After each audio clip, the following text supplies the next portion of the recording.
Killers of the Flower Moon is a brand new film from Martin Scorsese. It stars Leonardo DiCaprio, Robert De Niro, and Lily Gladstone, and comes out technically tomorrow. I was lucky enough to see it at an early screening yesterday. Thank you so much, Movie Scene Canada. Check out them. They are incredible. But I went to an early screening last night here in Toronto and was just so hyped for this movie. I mean, Scorsese, obviously one of the greatest directors of all time, and it's been 4 years since The Irishman, and I don't think I've seen a Scorsese movie in theaters before, because The Irishman was the last one on Netflix. I didn't see it in theaters, and this is technically an Apple TV original film, Apple TV Plus original film, but I highly recommend checking this one out in theaters because it is a totally different experience. I can already tell, but this film is absolutely brilliant in almost every single way. Whenever there's a new Scorsese film coming out, of course I'm going to watch it. Obviously, he's one of the best out there and has been since the 70s. So we have this story that is insanely personal and really a rough topic that's still maybe not in this way, but it's still a topic that should be discussed today. There are different issues about Indigenous people and all this stuff that are such prominent issues today that definitely get pushed aside. So having huge names like DiCaprio and De Niro and Lily Gladstone is a newer actor. I haven't actually seen any of her other work, but I've had movies of hers on my watch list, not even realizing that she's in them. And then, of course, having Scorsese and over $200 million or whatever this was.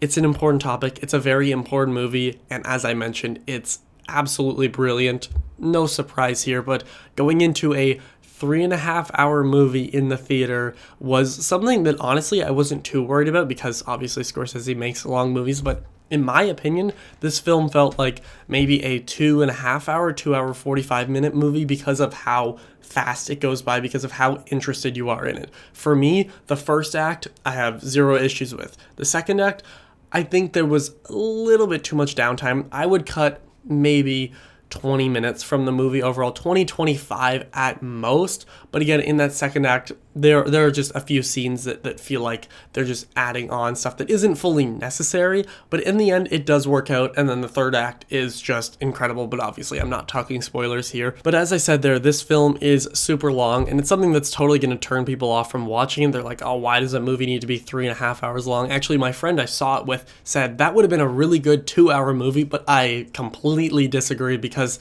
you build so much time with all these characters, not just DiCaprio, De Niro, Lily Gladstone, all this, like all the family and all the people that De Niro and DiCaprio and all them work with. And one thing that I absolutely love here that people might not mention is that you learn the names of all these characters. That is one of my biggest pet peeves. It's a little small thing maybe with me, but when I watch a movie and I'm like, oh yeah, this character or whatever, this happened to this guy, I think he's played by this guy, but I don't know his character's name, that drives me crazy. But this film, because it's so long, because it really takes a deep dive into these characters, you learn their names and their siblings' names and their parents' names, kind of all stuff like that, or at least the relation they have. And right from the start, there's stuff introduced, like one of the big things is like De Niro tells DiCaprio, he's like, just because if you're talking to somebody else and they're not speaking doesn't mean you need to fill the space, even if you're drunk or whatever. He said, don't just talk for the sake of talking. And that is shown throughout the entire movie in multiple different ways. There's other things, obviously, I'm not going to mention. That's just a little thing.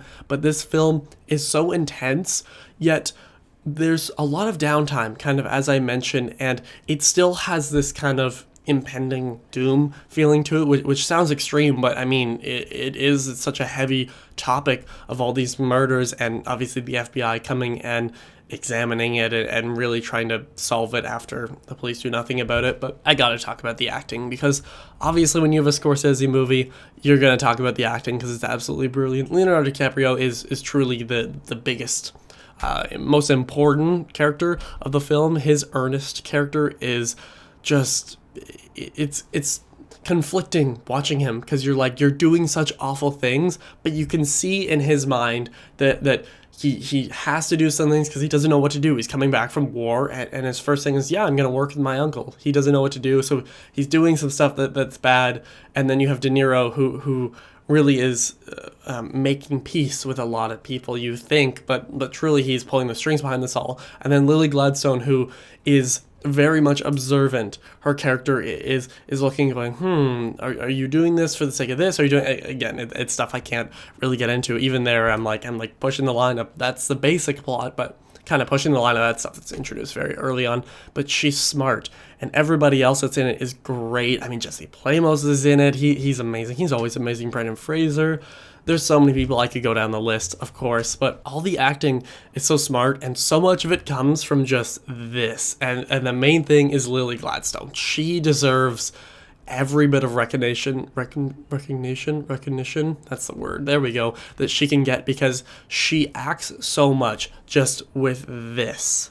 It is so impressive when people can do that, when they can act with their eyes like Tom Hardy, or they can just act with bits of their face without saying much. And as I mentioned, that's a big thing in this movie. But Leonardo DiCaprio as well, just like almost equally, is so great. It's hard to say what some of his best performances is, because he's just obviously one of the greatest actors ever. But there's certain scenes in the third act that really just like, again, you don't really feel bad for this character, but then he does something, you're like, oh, but I see the potential of the good in you.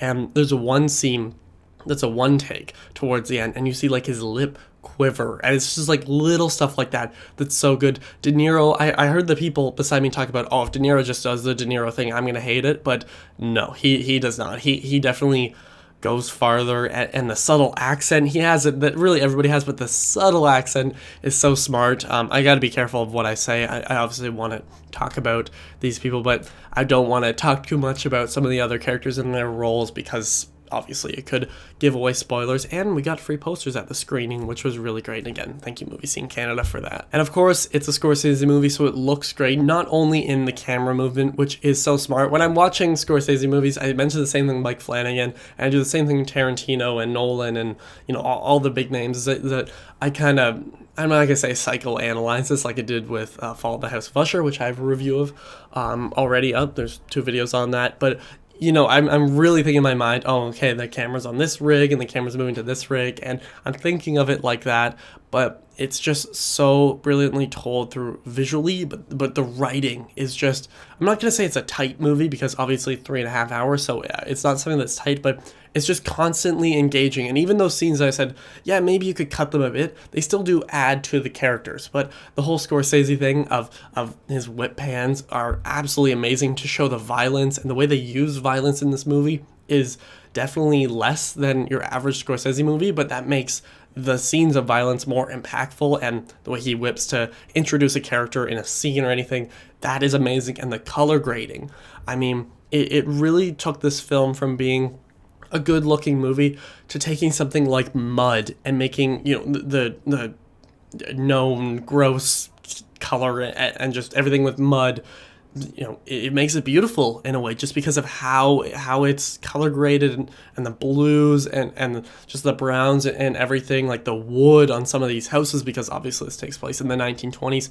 and the character like costumes and the blankets, everything like that. It's absolutely amazing. I could talk about this film for hours, but I highly recommend seeing this one in the theater. As I said, maybe a little bit of stuff in the middle act, but I would totally be down to watch this movie again in the theater. I think it is absolutely stunning. Killers of the Flower Moon is a deeply personal and thematically rich film from Scorsese. The runtime flies by due to the constantly engaging story and brilliant characters, but it also features some of the best performances of the year. Lily Gladstone's subtle take on this character is nothing short of incredible. Leonardo DiCaprio's conflicted character is shown brilliantly through one of his best performances of recent years, and De Niro's corrupt character all brings light to this awful issue. This film is outstanding in almost every way and should be experienced on the biggest screen possible. I'm going to give Killers of the Flower Moon a 4.5 out of 5. Again, little issues that really don't matter in the end. This is without a doubt one of the best movies of the year, probably one of my favorites of the past few years, really, and it's